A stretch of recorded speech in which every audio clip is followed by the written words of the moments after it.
이 얘기부터 해야 될 것 같아요. 다른 것보다 지금 대변인 하시던 네. 장 대변인. 네. 장 대변인이 사실은 막 피치를 올리면서 계속 잘 나갔죠. 그리고 특검 연장해야 되겠다고. 아니 그리고 뭐 청문회에서도 상당히 압박했죠. 그래서 많은 중요한 진술도 의미 있는 진술도 얻어내고. 뭐라고까지 했냐면 특검 연장 만약에 황교안 대행이 안 해주면 본인이 바른정당 전원에 서명을 받아서 특검 연장 본인이 반드시 관철시키겠다고 굉장히 공개적으로 강력하게 얘기했거든요.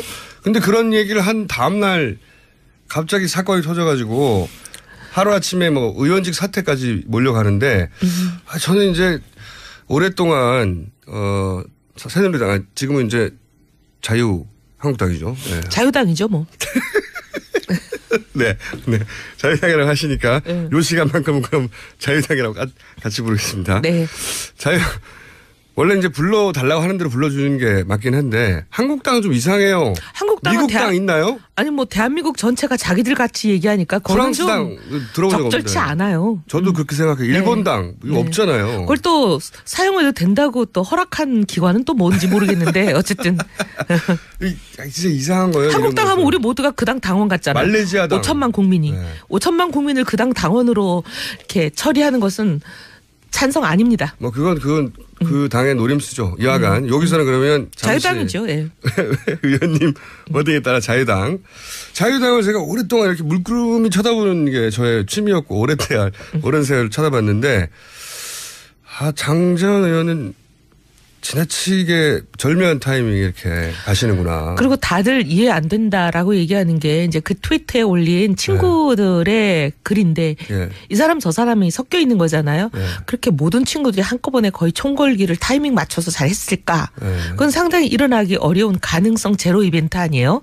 다들 이제 여의도 또 참새들 얘기를 하면 이거 뭔가 정보를 지고 있는 모든 것을 다 들여다보기는 빅브라더 같은 존재인 사정기관이 딱 기다리고 있다가 터뜨렸다 보내려고. 그런 얘기를 지금 하고 있습니다. 좀 많이들 해요. 여의도에서는. 심지어 언론인들까지도 밥 먹은 데 가니까 그런 얘기 하시더라고요. 기관 정확한 이름이 어디죠? 그건 뭐 또 얘기하면 또 그 기관이 우리 아니다. 뭐 그런 이름 앞에 한자가 들어가는 것 같긴 한데. 국자가요? 네. 그런 국방일보? 이제 제가 하는 얘기가 아니고 여의도에서 심지어 언론인들도 그런 얘기를 하고 있어요. 어제 식사 자리에 갔더니 언론인들 한 5-6명이 그런 얘기도 하더라고요. 그래서 제가 사람 마음이라는 거는 다 비슷하구나. 뭔가 이상하다. 장재원 의원이 국방일보에 의해서 하여튼 국자 들어가는 기관에 의해서 난 설이 있죠. 그런 설들이 파다하다. 지금 파다해요. 아니 그리고 장재원 의원의 경우는 보면 아이를 기르는 부모 입장에서 보면 부모도 놀래가지고 지금 멘붕인데 이제 거기다가 대고 뭐 사퇴하라 이런 얘기까지 본인이 이미 먼저 그 얘기가 터지자마자 온갖 직함에서 이제 내려왔잖아요. 대변인도 내려놓고 부산시당위원장도 내려놓고 이제 그리고 본인은 이제 아이를 먼저 정상화시키는 게 우선이다. 이래가지고 이제 아이와 시간을 보내면서 아이가 잘못된 길에서 돌아오도록.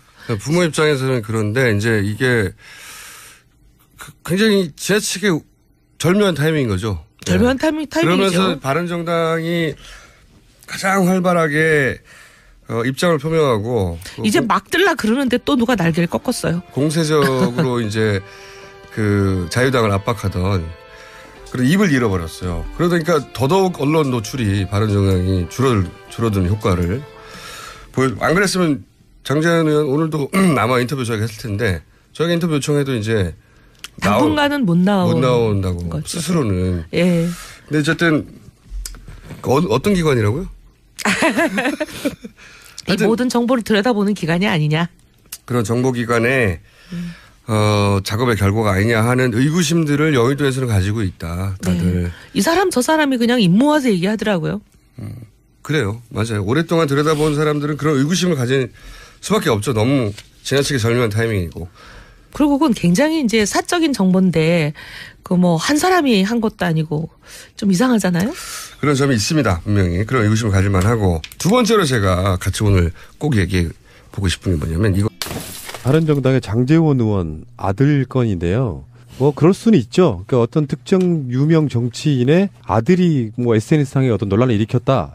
근데 뭔가 좀 공작의 냄새가 난다는 제보들이 있어서 제가 그 이야기를 잠깐 해보려고 해요. 장제원 의원 아들이 무슨 래퍼 경연대회 같은데 굉장히 우수한 성적으로 지금 본선 나가려고 준비했었나 보죠? 글쎄 뭐 이렇게 음악을 하는 친구다. 예. 라는 건데 지금 얘기가 된 거는 성매매와 관련된 의혹을 받는 건데 근데 여기에 대해서 또 장제원 의원이 뭘 또 글을 올렸어요. 이건 사과도 아니고 해명도 아니고 도대체 뭔 소린가. 좀 그래서 뭐 음악하면 이래도 돼? 라는 생각이 들 정도로 이상한 또 글을 올리고 뭐 그렇기는 했는데요. 근데 이 장제원 의원과 장제원 의원의 아들은 좀 별개의 것일 수는 있어요. 그렇기는 하나 장제원 의원의 태도는 좀 모호하다라는 생각이 드는 거죠. 근데 우리들은 어떤 느낌으로 또 바라봤냐면 장제원 의원이요. 새누리당 분당 과정에서의 주도적 인물이기도 하고요. 그렇죠. 그래서 바른정당의 대변인도 맡았었고요. 그리고 청문회 때는 어떤 야당 의원보다 더 야당스러웠던 인물이기도 하고. 맞습니다. 가장 최근에는 김어준 파파이스에도 나왔었고. 그렇죠. 그리고 김어준의 뉴스공장도 사실상 고정 출연 비슷하게 나와요. 그렇죠. 사실 저는 원래 예전에 장제원 이번 국회 때 새로 들어온 거거든요. 맞아요. 그 장제원이 누구를 떨어뜨리고 들어왔냐면은 문재인 후보의 지역구에 문재인 대표가 출마를 안 하면서 배재정 의원 지역구에서 배재정 의원 떨어뜨리고 나온 사람이에요. 그리고 그 공천 과정에 있어서의 문제 같은 것도 여러 가지가 있어갖고 선수조 지역구였잖아. 또 거기가 여러 가지 과정 속에 주류로부터 밀려난 장제원에 대해서는 별로 그렇게 느낌이 안 좋았었는데 물론 정치인들은 그렇게 자기 스스로 탈색을 좀 하죠. 근데 문제는 그에 대한 호불호를 떠나가지고 치명적인 타격 입히기 그런 팀들이 있다고 저는 보는 거예요. 그러니까 관련되어 있는 정치인들의 가족들의 SNS 같은 걸 다 이렇게 모니터링하고 있는 사람들이 있어갖고 그런 것들이 밖으로 터져나온 거라면 좀 문제가 있는 게 아닌가 이런 생각을 해요. 그리고 저도 이제 이 기사를 듣고 어쨌든 장제원이라는 사람 제가 한번 당해봤잖아요. 적으로 있을 때는 굉장히 무서운 사람이에요. 근데 또 우리 쪽으로 와서 비슷하게 우리 쪽 편에 서서 탄핵을 주도한 거 보고 역시 좀 보통 놈이 아니라 비상한 놈이다. 그래서 만약에 저 사람이 야권에 있었다면 이 말빨이 장난 아니에요. 정말 카리스마가 있더라고. 실제 앞에서 보니까 저한테 한번 그 백남기 어르신 청문회 때 공격했잖아요. 저를. 제 입을 막아버린 거잖아요. 그분이 바로 이 장제원 의원인데. 그런데 이제 이게 바른정당으로 갔을 때 굉장히 지금 탄핵 정국의 선동적인 그리고 우호적인 탄핵 정국의 우호적인 발언들을 해와서 좀 저도 좀 내심 우호적인 편은 있었으나 어쨌든 탄핵을 주도한 새누리당 내의 구성원들, 새누리당 내 구성원들의 바른정당 소속들, 특히 그 다음에 이런 의원들을 누군가가 지금 죽이기 위한 작업을 한 게 아니냐.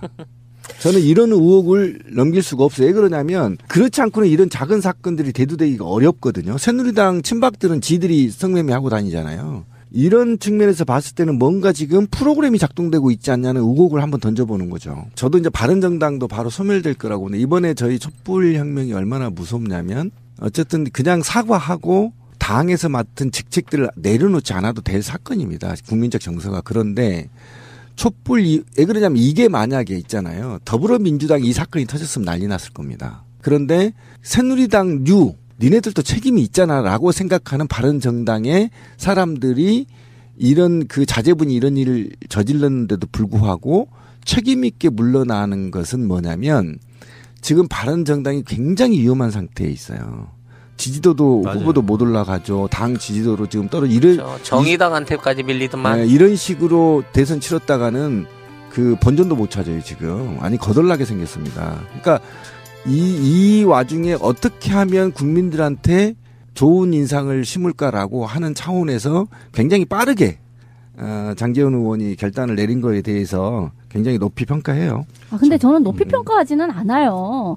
그러니까 이거는 그러니까 래퍼인 장용준이라는 사람이 그러니까 뭐 말하자면 조건 만남이라고 얘기되는 성매매를 이제 뭐 했었다는 거잖아요, 얘기가. 근데 거기에 대해서 장제원 의원이 뭐 해명인지 사과인지를 하면서 한다는 말이 내가 무슨 용준이를 많이 아프게 한 것 같다는 둥, 내가 뭔가 용준이가 이 아픔을 딛고 한 단계 성숙할 수 있도록 뭐 아버지로서 다 잘 노력을 하겠다는 농이라고 얘기를 하는데 저는 이거는 정말 좀 말이 잘못되었다라고 생각을 하는 거죠. 그러니까 이게 뭔 아픔이고 뭐 이런 게 아니라 정확하게 사안 자체가 성매매인 것이고 거기에 대해서 이제 자신의 그러니까 아들의 과오와 자신의 과오에 대해서 이야기를 해야 되는데 그런 것이 없이 그냥 아픔이니 뭐니 하는 말로 두루뭉술이하게 이야기를 하는 것은 아직까지도 뭐가 잘못되었는지를 정확히 모르는 상태에서 성매매가 범죄라는 생각을 안 하는 거죠.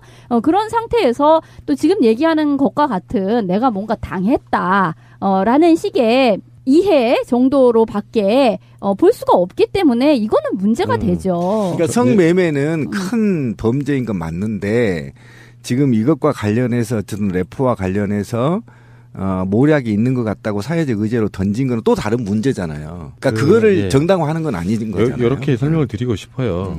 장제원 의원의 태도는 사실은 정확하게 말하면 그쪽 부류 새누리당 사람들의 사회적 인식을 보여주고 있는 그러니까 나름대로 민주적이라고 해서 뛰쳐나오는 사람도 그 정도 수준밖에 안 된다는 걸 보여주는 것 같고요. 문제는 이제 전방위적으로 사실은 바른정당이 이 사람들의 세를 약화시키고 법여건 하나 모아야 되는 집단 입장에서는 선 놓고 있지만 않을 거라는 생각이 드는 거죠. 정황적으로 봤을 때. 그래서 뭐 그냥 사실 알고 보면 이 친구 장용준 이 친구만 해도 그렇게 유명한 사람도 아니고요.